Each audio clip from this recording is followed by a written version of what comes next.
Namaste. Welcome to my podcast. This is the second part of my conversation with Hari Kiran Vadlamani. In our last conversation, we had laid the groundwork in regards to the state of affairs of the marketplace of ideas as far as Hinduism is concerned. We touched upon the different players that are, involved in this manthan of Hinduism. Today, we take this conversation forward to the next stage.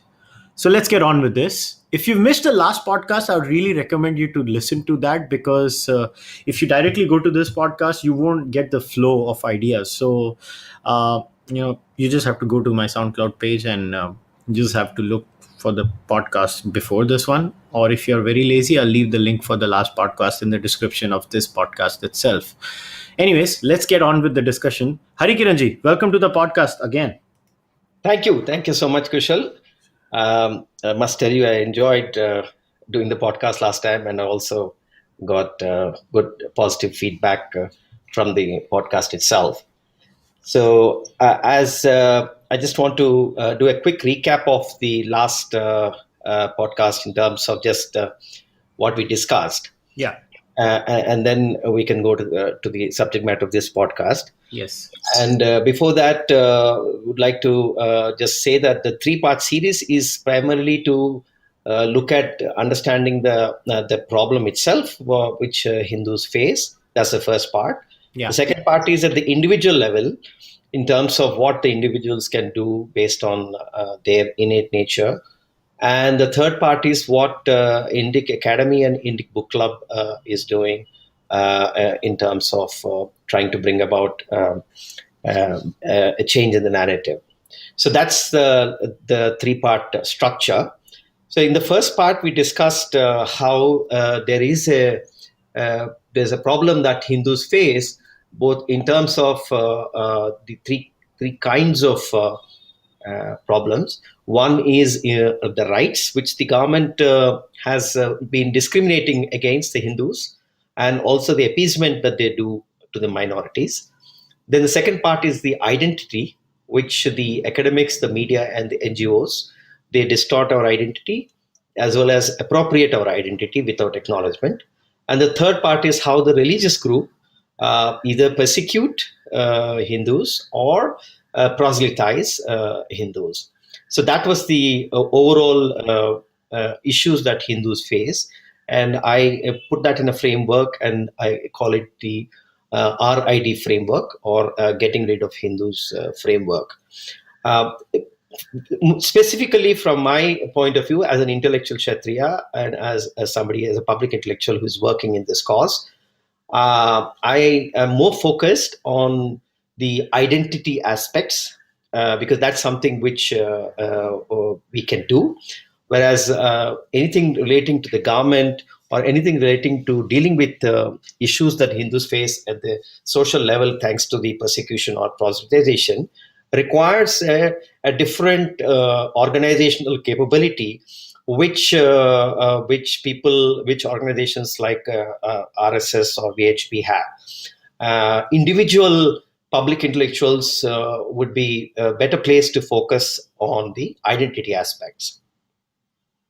Insofar as the identity is concerned, I would term the academics, media, and the NGOs who target the Hindu identity as the regressive left, and which brings me to the classification of Hindus in terms of various categories that I see them based on my experience of having been involved in this area.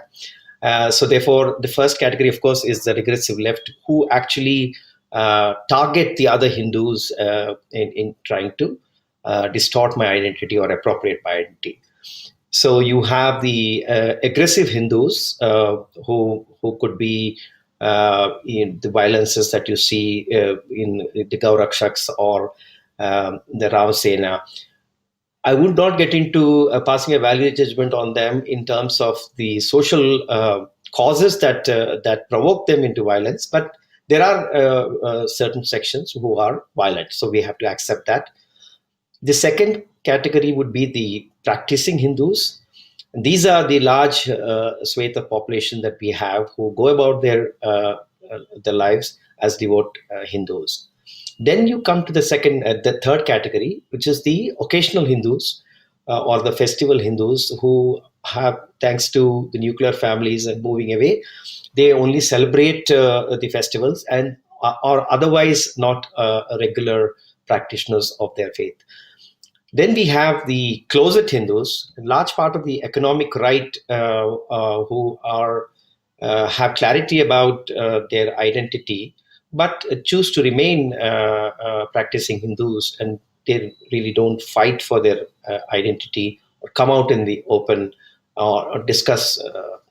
There are several of them, and I also manage a discussion group called Indic Economic Network, and I encounter a several number of Hindus who are very devout, but they do not discuss the uh, uh, issues facing Hindus.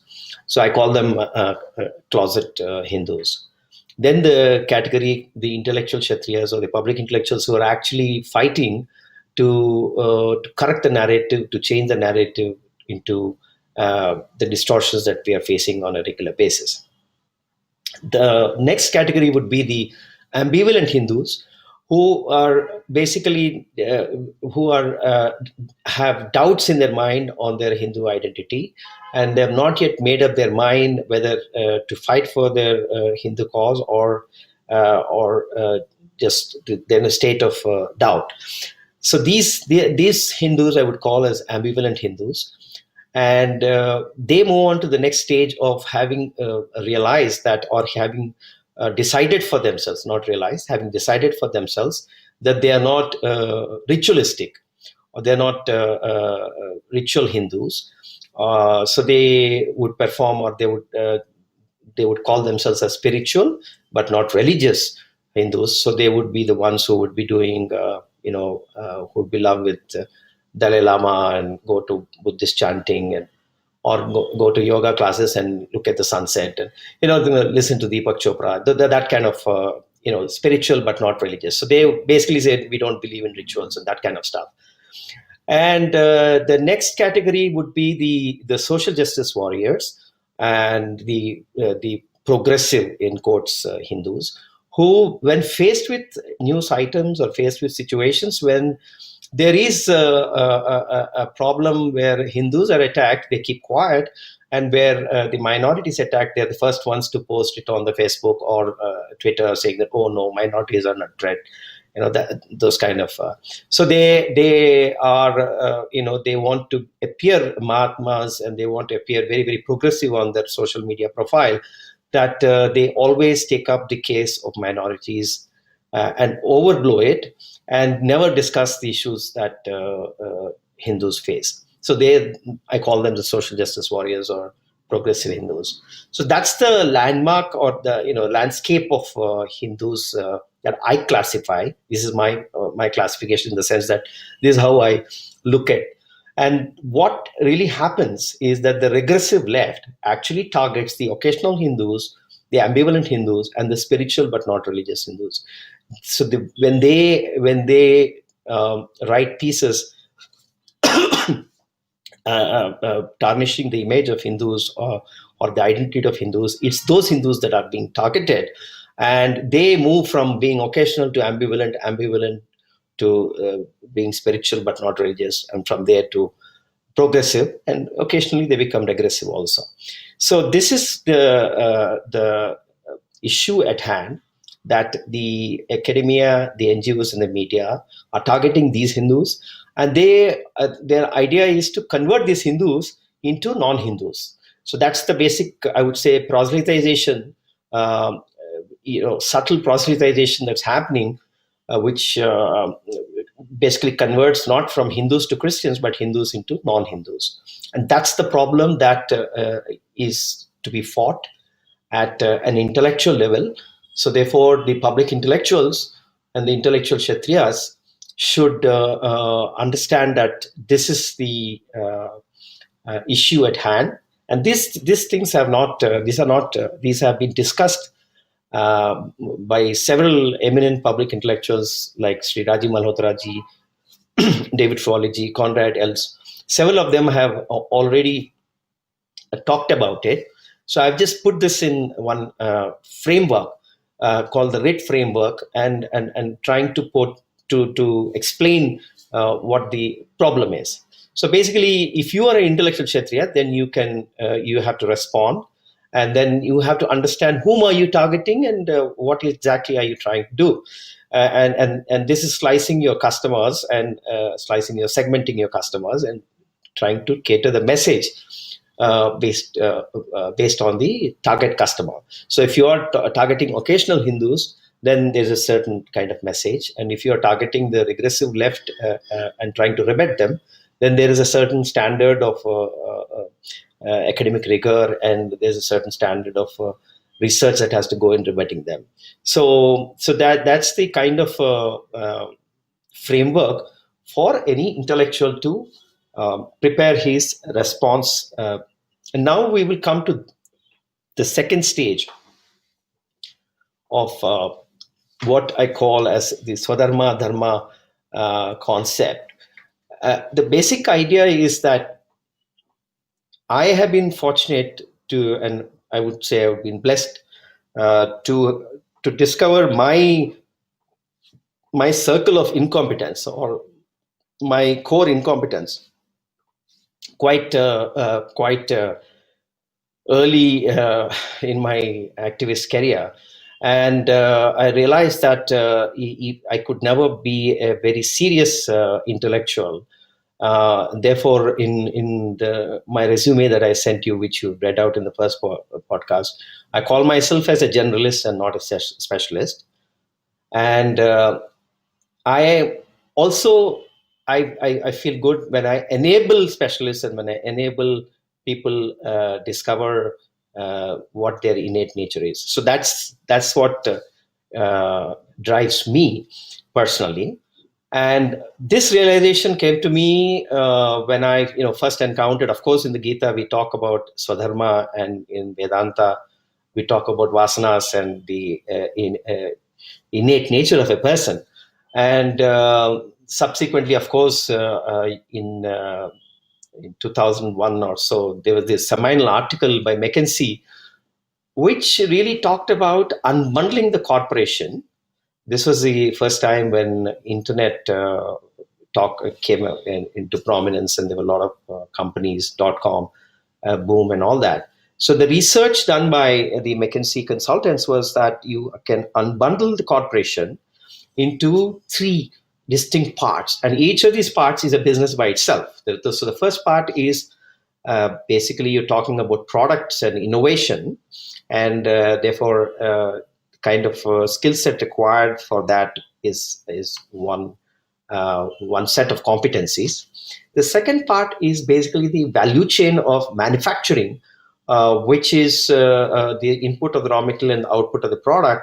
And this is basically dependent on the economies of scale. So the per unit cost comes down as your scale goes up, so the efficiencies come in. And the third part is the customer side, which is the relationship side, and there the economies of scope comes in, and then how you nurture relationships with your customers. So effectively, any business, their thesis was that any business can be broken down into these three categories. So this sort of I was taken very much by this concept, because at that time we were doing a lot of research into .com companies and opportunities there. And at the same time, I also came across Jim Collins' Good to Great, wherein he talks about how every company has three components, which is one is what they're good at, what is their capability, and second, what they're passionate about, and third, what is the economic engine that drives it. So fusing these two Jim Collins and McKinsey concepts, I came to understand that this can operate at the individual level also.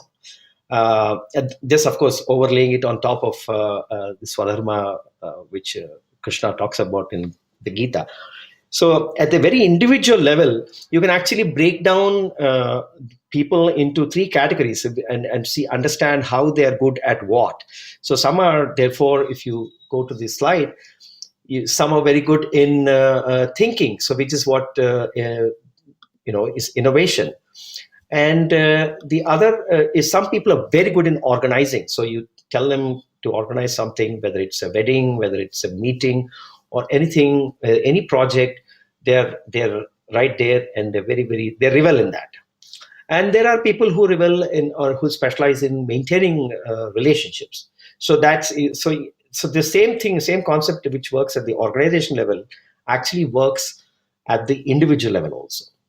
And if you actually overlay the guna theory, basically, and then so the people with predominant sattva guna would be the thinkers, and the people with the majority, the rajas guna, would be the activists and the organizers.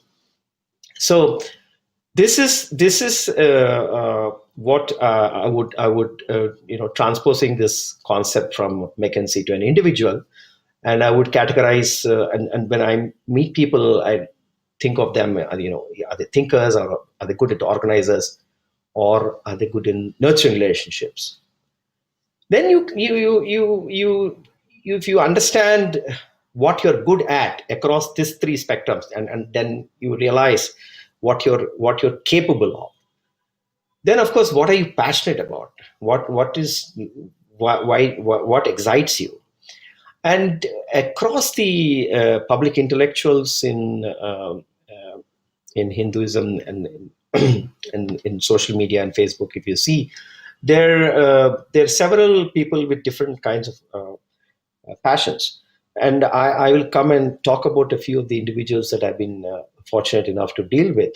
But broadly, you can say that some people are passionate about language, some people are passionate about history, some people are on literature, scriptural studies, arts. So you can have different domains. So which is the domain which excites you, and that sort of determines what you can do for your dharma. Then what we talked about in the previous podcast also, in terms of the broad four career options that I would like to think of. And remember, I would like to remind you that we are talking about public intellectuals and their role in changing the narrative. Okay, I want to come in here. So we need to clarify, I think, or we need to elaborate more on 2 points. See, when we dissect, or when we present the different kinds of Hindus, this is not any kind of a moral judgment on anyone. This is just how we look at the landscape, or how Hari Kiranji looks at the landscape. So I just wanted to clarify that, because I know some people are just too hypersensitive, and they'll be like, oh, you did not cover this type of a Hindu. Well, yeah, there are many more, but broadly speaking, this is what Hari Kiranji has come up with. So बाल की खाल उखाड़ना बंद करना. Now, the second aspect is very important about when you touched about your Swadharma. So, I mean, I can take my own example where, I mean, I've been in kind of, I play different roles. So I sometimes play a political role, I'll play a social role, I'll also play an intellectual role. But it's all about sustaining and being able to do that, at a very good level for a long period of time. And what I had a question for you, and I'm getting to it now. What I have observed is a lot of people start very enthusiastically, but they burn out. And I can only share my personal experience, that the way I have not burnt out, because I've been doing this now for a while, is I take breaks. I literally stop caring about what's happening. This is my way of dealing with things. Like I was supremely active in the 2014 elections, where I literally covered 33 wards door to door. We were just five of us or six of us, I don't remember. But then by 2015, I realized that, in terms of my political work, I'm losing energy. I just stopped bothering about it. Because for me, it's like, I look at it like a bear, who goes into hibernation. So he eats a lot, or she eats a lot, and then, they know in the winters they're not going to get the food, and so, they lose a lot of weight at that time. So for my political work, I'm in that kind of a political hibernation. So my question to you was, what do you think, how does one create that balance, when you explore your Swadharma, how does one maintain and sustain that particular passion, and where is that line of, where does one draw that balance, and how does one keep himself or herself focused? Yeah, that's a very. In fact, I was going to deal with that a little later, but you asked it a very crucial point. The way I look at it is that this fight is a 1,000-year-old fight, right? To think that we are the ones who are going to come and save and there's going to be a big uprising of resurgence. In my opinion, is being a bit over ambitious. It would be disrespectful of what our ancestors have been fighting for. So the way I look at it is that this fight, you have to look at it like a marathon. It's not a sprint, right? And secondly, it's a baton passing. So it's a marathon plus a relay marathon. So you are born to pick up the baton from your ancestors, run the marathon, and pass on the baton. So if you think that this is going to be a Modi is going to come and in 2020 everything is going to be set right, you got it wrong. So first and foremost, we must understand that this is a really long term play. What the 70s changes in JNU that Indira Gandhi did, the effects we are facing in 30 years over a very, very long time, right? So it's a very long term play. That's the first realization. Second thing, that to sustain oneself is precisely that you need to discover your Swadharma. Because what happens is when you discover your Swadharma, you are in the zone. Basically, that's what Swadharma makes you, right? And when you are in the zone, you are content. You're fighting, but you're content. And therefore, the external actions or inactions don't disturb you so much. So the fact that Modi has not done anything for cultural Hindus, fine. I mean, we thought he would, but he's right now not focused on that. So, I mean, move on. But if you're just focused on cultivating, nurturing, fulfilling your potential, and then the tipping point will happen at some point. And when that happens, you feel good. So the first thing for us to think is that this is a long-term battle, this is a marathon, and you're passing a baton. This is the first thing. Second thing is focus on your Swadharma, and Dharma will take care of itself. You try to nurture what you're capable of, discover what you're capable of, find out what you're passionate about, and focus on that. The moment you do that, then the external stimuli of what happened and what didn't happen, that we constantly are faced with on social media, doesn't affect you so much. You're detached, right? You only see it like how in the Matrix movie, they see that all the activities on the screen. You see that guy. So it's the same thing, or it's just like your Twitter profile or your Facebook profile is all those activities, and then you see a blip there and say, "Oh, Guha made this, tweet," or "Oh, this tweet was made by this guy." It's just a game. But all the time you are watching all this activity with a sense of detachment, but you are focused on fulfilling your Swadharma. That's the only way you can continue with your passion, can maintain your stamina, and be fulfilled. Yeah, that's a very vital thing, because what my experience is, people burn out because they get, they get disappointed or they get dejected. Aap chalu karte ho, and then you see, oh, I'm really enthusiastic and I'm gonna do this, and actually this attitude goes in everything in life.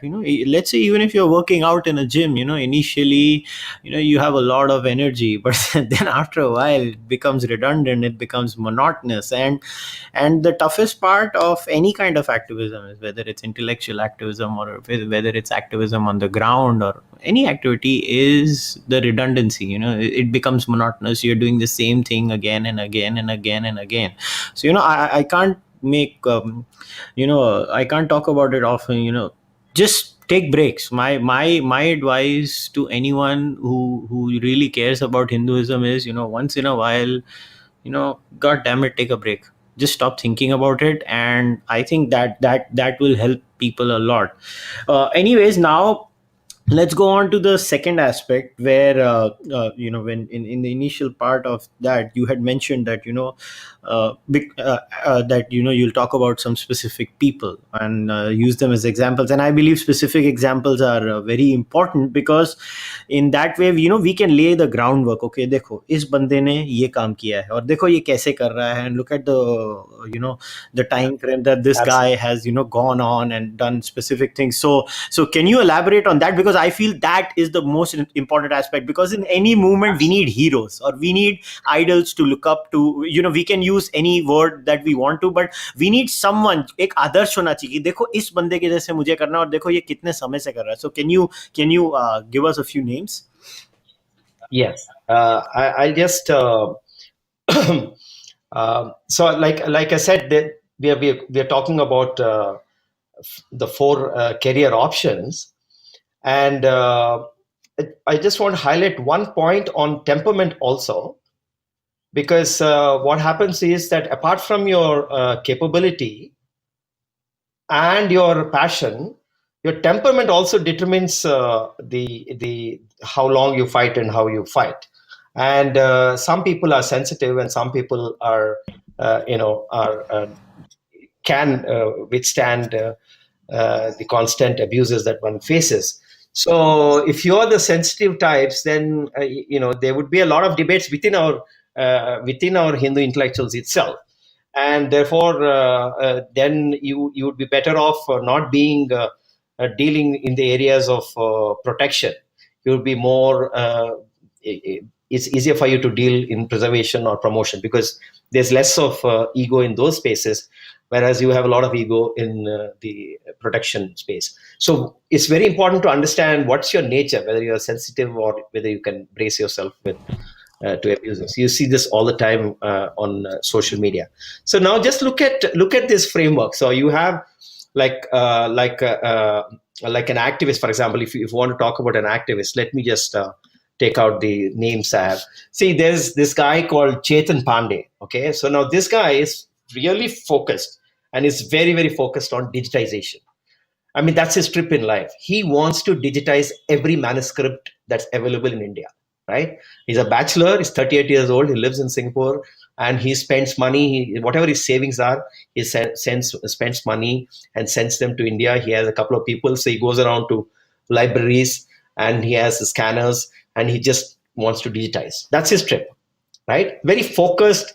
So what is he? He is basically an activist who is working in the preservation space, right? So, and if you just go back to that framework, that slide of Swadharma and Dharma, now he's an organizer, right? And he's focused on scriptures, and he's an activist, right? He since he's by the way, he's very sensitive, because a lot of feedback about the government, and he's is cribbing, but basically he's in this preservation space.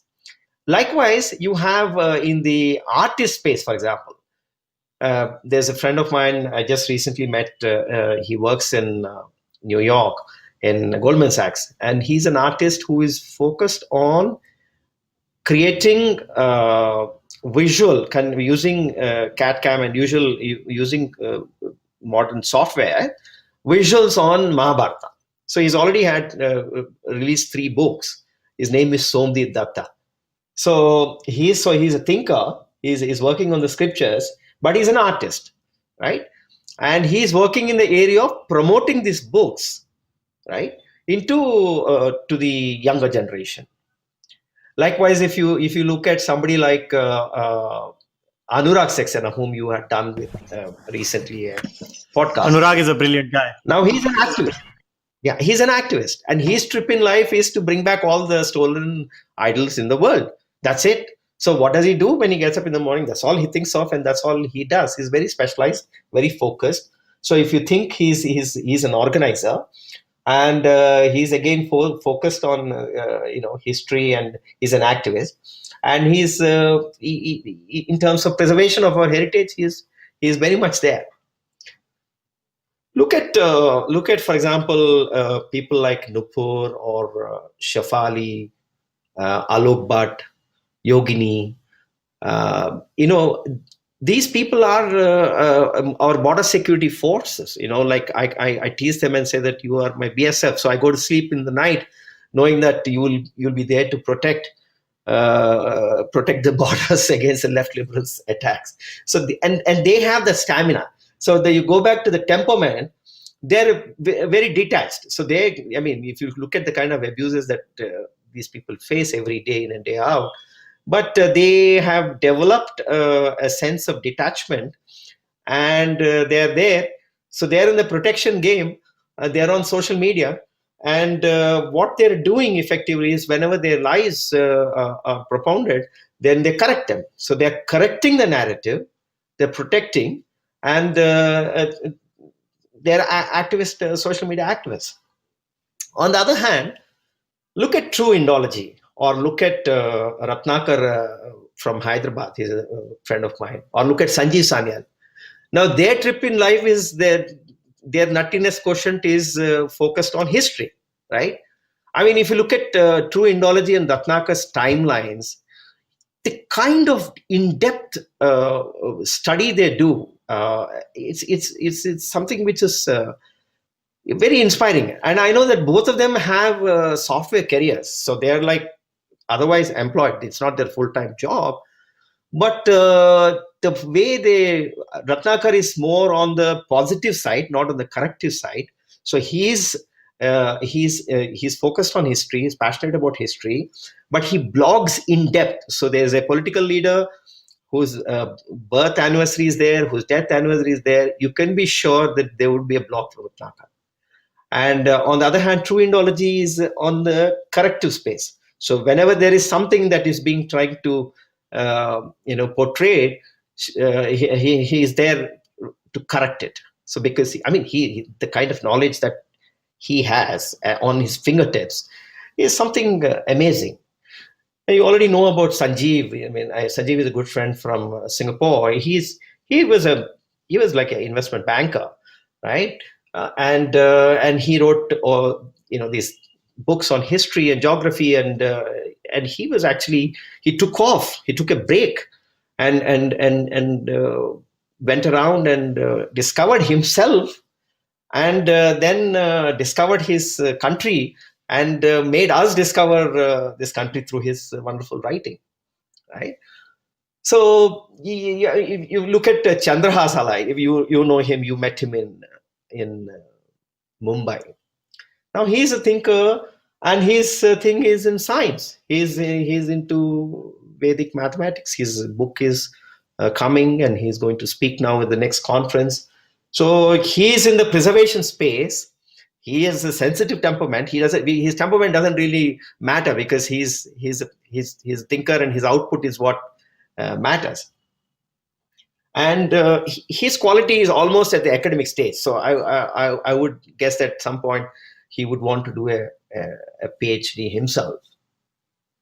You also, like I said, if you look at the categorization between thinkers, organizers, and nurturing relationships, in organizers you have again several people, like my friend in Delhi, Vipul Kochar.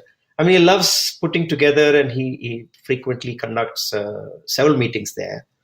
Then you have Pramod from Coimbatore, who organizes meetings. Then you have Yogini, who does that in Bombay. Kiran Kumar Kiran Kumar. I don't know whether you follow him. He is from Bangalore, and he's a brilliant organizer. I do. He's kind of So you see, he's an interesting guy. very, very, very, very interesting, down to earth, and he's the kind of guy who will be there. Like, he will distribute on Diwali crackers in the slum areas for the kids. So he's like really down to earth and on the ground level. So again, if you look at activists, there are quite a few of activists that are there. Like Omendru Ratno, who is you might be knowing. He's based in Jaipur, and he does a lot of work for Pakistani Hindus who migrate into Rajasthan. So he runs a NGO and he does a lot of work there. Friend of mine from Chennai, his name is Jawar, J.K. Jawar. He does a very interesting thing. He has broken Chennai into some 10 zones, and in each zone, all the temples he has marked, and he ensures that in every zone, every month, there's one ceremony or homam is done, and he engages all the local people so that they feel involved.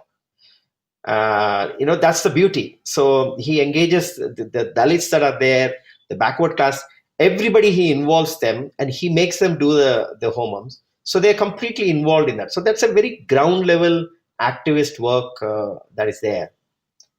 Then of course about Sai Deepak and the kind of pioneering work that he's doing in the legal space.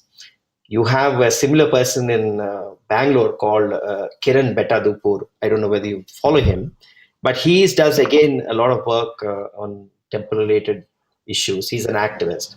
Oh, I did not know about this guy, so it's good you mentioned this name. I'll kind of follow up on him now. Yeah, he's also in the verge of. He's done substantial work in this temple space, like Sai Deepak, but he's based in Bangalore. Um, Look at Anuradha Goyal. I mean, she has written 600 reviews. So her nuttiness quotient is reading books and travel. And what kind of travel? She will travel to every heritage place around India and across the world, and she writes, right? And she writes. So what she's doing she's in the area of promoting, right? And she's a thinker, and she's an author. It's a wonderful. You must read here. Go to her blog and read her. I actually have checked a few of her blogs out. She's amazing, actually. I kind of envy her how much traveling she gets to do. Yeah, she lives in Goa, and she's written a business book also, and that's the thing that in the end we will talk about that ikigai uh, diagram that I've sent you of how each of us are pursuing our respective professional careers, but have made a second career of serving our dharma, right? And in the process discovering a swadharma. So that's the beauty. So you're discovering what you're capable of, discovering your passion, right? And then determine your temperament, then determine what kind of career you want to do, whether you want to be an activist or an author or an academic or an artist, and then look at whether you want to work in the preservation space, protection space, promotion space, and whether it's in rights, identity, or the demographics. See, for example, Omendru works in the demographic space. Effectively, when he's protecting Hindus who are fleeing from Pakistan, he's basically looking at the demographic space. Look at my friend Abhinav. He loves reading and writing reviews, and is a great guy. He does a lot of indie chats for us. Jaydeep Prabhu. He reads. He's been challenged by Swarajya to read and write 50 books in a year. That's almost like one book a week, and he's doing that. He's actually doing that. So he's completely obsessed with reading. My young friend Aniket, he likes to read. Not only that, he set up a portal called Pleasant Reads. So he's actually actively promoting authors. So you see, there is a very beautiful flavor. For example, Dimple Call, her poetry. She's an artist, right? She's an activist also, but she's an author, and her poetry is so mellifluous. And you have Arun from Singapore, and he writes micro poetry invariably every other day on Twitter, but he writes it in Telugu. You have Jitu. He's a cameraman, and so he's very focused on trying to work on making movies. Then there's Manish from Birmingham, so he makes documentaries. You have Suhas Mahesh, who is a Sanskrit nut. I mean, he's obsessed with that. And so when you see his writings in Swarajya and you look at the way he understands the language and promotes the language. Then my friend in US, Vishal Agrawal, his obsession is to collect any and every book published on Hinduism in the world. That's it. That's his trip. And he's a walking, talking encyclopedia. So therefore, if I ask him, if somebody sends an email, bang, within 5 minutes, you will get a response from him saying that this is the book, this is the chapter, this is what will happen. It's an amazing person. I mean, you must meet him, and probably you should do a podcast with him, because I haven't met any individual, and he's not an academic, right? He works in corporate America, so he's not an academic. So he is doing this on the side, and he has the biggest, probably the biggest library on Hinduism in the world. I can say that. I have to get him on my podcast then. You must. Then Jijit Ravi from Bangalore. I mean, he's portal on called Ancient Voice, and you must look him up. So he looks at the past scriptures and his study of that. So you see the flavor. Then Vijayalakshmi Vijay Kumar from Bangalore, she does a temple festival every year. So she's an activist, and she has revived the dance performances in temples. So every year she does a temple festival in Bangalore, and that's how she is trying to preserve and promote our culture. And so you see there's several examples. Mayuresh Didolkar, I mean, he's an avid reader. He reads several books every year. Plus, he is also now writing so prolifically. I mean, his highly successful career in writing now is so you can see that flavor. Sai Swarupa, again, she's written to my books based on mythology, and she's an MBA. She's working in the UK, but this is her second career, writing books with an angle of taking the mythological characters. Ashish Dar, for example, I mean, you look at him and look at how he's an artist, right? So he's a thinker, he's an artist, and he's in the area of protection because the kind of lyrics he writes. So obviously, he's protecting us from the left libbies. So you see the sheer fascination of different individuals. I mean, and their journey and the narrative arc that they take. They have their careers, but they have a passion. They're either thinkers or they're organizers or they're good in relationships, and then they pursue this on the side, and they're very good at it. Now the thing is that if you now go to that Ikigai diagram, which is an extra Venn diagram, extra circle from what Jim Collins has done, is that what the world needs. So what I'm good at, right? What I love, which is what's my passion. Then what can I be paid for, which is the profession, and what the world needs. So this is a very interesting additional circle to the Venn diagram. So here, if you replace what Dharma needs, right? Dharma needs to be preserved, protected, promoted. Dharma is being affected in terms of its rights, in terms of its identity, in terms of its demographics. So that's the space, that's the circle there. That's what needs to be done. Now, what you love, it could be history, it could be science, it could be it could be language, it could be these stories. So there are multiple things that you could be passionate about.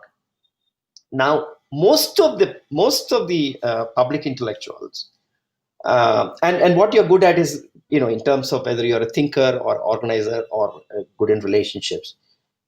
Most of the public intellectuals on social media that you see, the profile is that they have chosen a path of what I call they're victims of the engineerification of India, And so therefore most of them are chosen career paths of becoming engineers, chartered accountants, or doctors, and have not gone into humanities. So this is a big trend from the 70s or 80s.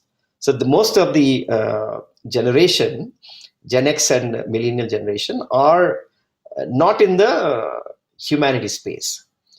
What has happened is that most of them have this innate nature, have their swadharma, have their passion, and thanks to social media, they have now discovering that they want to give back to the dharma, and they're discovering this aspect, right? And the typical profile is you have a 35-year-old successful corporate person, corporate intellectual, but who is on the side pursuing his passion. And that's what you're seeing as the emergence of what Sagarika calls as internet Hindus, or whatever their mocking names that they ascribe to us. But the large part of the public intellectuals are these intellectuals who are inherently good in humanities but chose a non-humanities career, who are now 35 plus, are wanting to discover their swadharma, wanting to serve their dharma, and wanting to uh, uh, you know uh, fulfill their passion. So that is the broad framework. You've raised a very important point in this where, you mentioned how people who are successful or have a stable life are now getting into this. And I want to add to this. I'll use a very funny example or weird example. I don't know how many people have seen the movie China Gate. In China Gate, there was a very interesting scene where there was this honest professor. He goes out and he tries to fight the villain in the movie. I think the villain's name was Jagira. So, the professor goes out and Jagira kills him. And then Jagira says, बहादुरी तो तुम ले आए, कमीनापन कहाँ से लाओगे? So I think it is very important to be a kamina. When you are in the Kurukshetra, जब आप लड़ रहे हैं और and when I say kamina, I don't mean in a bad way. I mean you have to be street smart. You have to be a hustler. And this is my view that make money. When you make money, the probabilities of the left hurting you, and believe me, the left is vicious. They are vicious. They'll go after you. They'll try to go after your job. I mean, the biggest reason I have been secured in my life is that they can't go after me. I don't have a job. I don't care. तुम मुझे क्या बंद करोगे, किसके बारे में complaint करोगे मेरी जाके? No, I'm a self-employed person, and it's very important to be financially stable in this war. It's a battle of ideas, and the opposing side is willing to stoop to a level which is actually kind of sad. I mean, I remember when they went after Rahul Raj, Bhaksala. The way they went after him, they the guy lost his job, and that was a lesson. I think it's a lesson for all of you. Anybody who listens to this podcast and he wants or she wants to do something for dharma, god damn it, make sure you're making money. Please make money. Once you have money, people say पैसा तो हाथों का मैल है. जो भी ये गधा बोलता है पैसा हाथों का मैल है, उसको बोलो वो सारा मैल अपने आप निकाल दे और मुझे दे दे. मैं उसका सारा मैल लेने को तैयार हूं, मैं उसका सारा पैसा लेने को तैयार हूं, क्योंकि मैं जानता हूं पैसे से ही आधी चीजें जीती जाती हैं. पैसा बहुत जरूरी है. And unfortunately, I don't know about you, Hari Kiran ji, but there is this for humility. It bothers me. नहीं यार, मैं नहीं जानता. हमें हम्बल होना चाहिए. हम्बल होके क्या मिला हमको? मुझे आज तक नहीं समझ पड़ता क्या मिला है. Humility has gotten us what? It has gotten us insults. It has gotten us labels. I'm not saying to be cocky, but I definitely don't believe in for humility anymore. And anybody who listens to this, please make sure you make money. You have your things set, and then you go after them. And then you go after them like there is no tomorrow. I mean, that's my way of thinking. I don't know what you think, but please comment what you feel about what I've said. No, I agree. Artha is important. Without artha, you cannot pursue anything else. So, I mean, that's the first and foremost thing. And Yeah, so it's again, that's why this if you go back to the chart, I did talk about temperament, and I could have added a few more features there, including humility. But basically, when you are sensitive, then that issue comes. There is no doubt that there's a predominant number of people on the right who are sensitive to criticism and sensitive, so that, and they're very humble. That's well, I mean, I don't want to be sounding like a supremacist, but that's the dharmic way. So, but to counter that, don't come back to me as a kshatriya and then say come back to me as give me Arjuna spiel. But yes, there is a need for aggression, and that's why if you see how Rajiv Malhotra's coined, I mean, uses the word intellectual kshatriya, and so there is a need for aggression. There's no doubt about that. I don't deny, but it's a very personal thing, don't you think? I mean, like I haven't tweeted your our podcast yet because I like I said, I mean, that's I don't, I don't want to say anything else, but yes, Yeah, you're but right. it doesn't We make, need. see, honestly, please don't get me wrong, I have a lot of respect for you, but it doesn't get us anywhere. I mean, I'll give you my example. I have done tons of charity in my life. I'm someone who's a ground worker and who reads 40 books a year. But, and in my beginning, when I used to work, or when I used to go to slums and feed meals and then get into the slum and try and solve their problems, I would not put photos of it because I would feel very embarrassed. But then somebody sat down with me, he's like, अरे यार तू ये काम कर रहा है, तू जब तक इस काम के बारे में लोगों को बताएगा नहीं तो दूसरे इंस्पायर कैसे होंगे, या तू अपने आइडिया शेयर नहीं करेगा तो लोगों को मालूम कैसे पड़ेगा. So I mean, if you don't retweet your podcast, I mean, it doesn't get, your voice is not going to be heard, Hari Kiran ji. So this time you're going to retweet the second part. Yes, I will. I will. Surely I will. But anyway, I mean, this is really a personal thing. In fact, there was a debate recently on on a particular aspect in one of the mail groups, and then I realized that insight. That's why if you see that the chart again, I put protect in a red category, right? And then I say intense debate with other Hindu intellectuals. What happens is that because, like you said, we discussed this in the last podcast also, that we have very beauty of Hinduism is a diversity of thought. But in a normal situation, diversity of this is good. But when you're being attacked, at some point in time, you need to shed your differences on the thought and the subtle nuances of this and that and all that. And we can park them aside, but we need to come to some kind of a unity in thought as to how to respond, right? So therefore, but you can't do that right now. We are not geared for that situation. So therefore, half the energy is sapped in trying to bring about this kind of unity in or uniformity in thought. So that's where in the space of protection, we would be there would be a time lag between our opponents and us in the kind of responses, and you can see that. You can see the lone wolf battles that David G, Conrad, Rajiv G, all of them, they're all actually lone warriors. Bhal Gangadhar Ji, they're all fighting.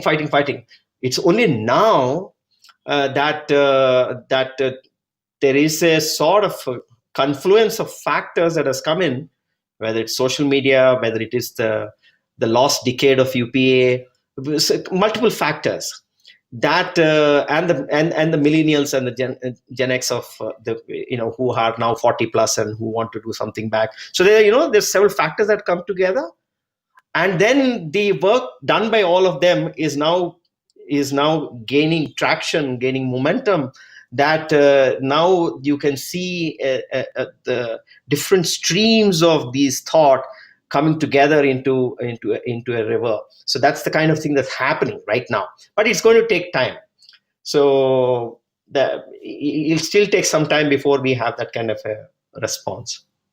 Yeah, Yeah. so I was saying I'm actually quite positive, and I'm actually quite sure that something good is going to come out of it, because social media has really changed the game, or the rules of the game in that sense. So yeah, in a way, I'm actually quite hopeful about the future. But yeah, again, I want to clarify something. When we may mean intensity and aggression, we don't mean violence. So so anybody who gets any other idea about it, when you mean intensity with mutual respect. You go, it's like, you go into the boxing ring, you want to knock the living daylights out of the other guy in boxing. Or when you go on a badminton court or a tennis court, you want to win, but you want to play fairly, you want to respect your opponent. You're going to lose sometimes, you're going to win sometimes. So that's the attitude you got to have in life. And on that note, I think it's time to wrap things up. We've touched the hour mark, and we have a lot to do, chat again in our third part.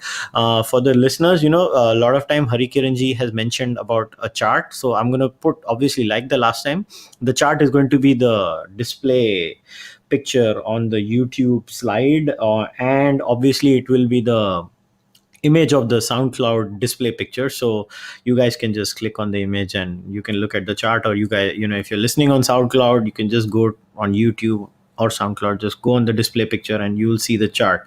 And anybody who does not get the chart, probably just contact me on Twitter. I leave my handle on the on the description of every podcast, and or we can send you the chart via email or something. So Hari Kiran ji, thanks a lot, and I'm looking forward to part 3 now.